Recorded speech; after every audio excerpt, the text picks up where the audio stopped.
Go ahead. How many Americans are in Afghanistan, both inside Kabul and outside Kabul, and should they get priority on evacuation flights? John Kirby said that it's going to be a mix of SIV applicants and Americans, but should those remaining American citizens get priority, and how many are there in the country right now? Well, we are prioritizing a number of groups: American citizens, embassy employees and their families, our locally employed staff, SIV holders and applicants, Afghans who would be eligible for P1, P2 refugee programs, which includes, by the way, translators who may have assisted media organizations and others.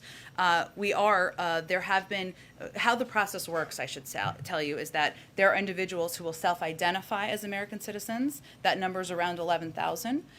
Beyond that, around the country. Beyond that, though, there are individuals who may not have self-identified, who may come and request assistance and come to the airport. We're going to work to assist, of course, American citizens, but we also have a responsibility and an obligation to help the men and women who served by our sides, many of the sides of your colleagues as translators and as interpreters, and our locally employed staff and others. So just to confirm, 11,000 in the entire country, not just in Kabul? Well, I would just say that's the self-identified number, right? So, but we will continue to provide assistance, and we are prioritizing American citizens. We are also working to get additional officials out who have played an important role.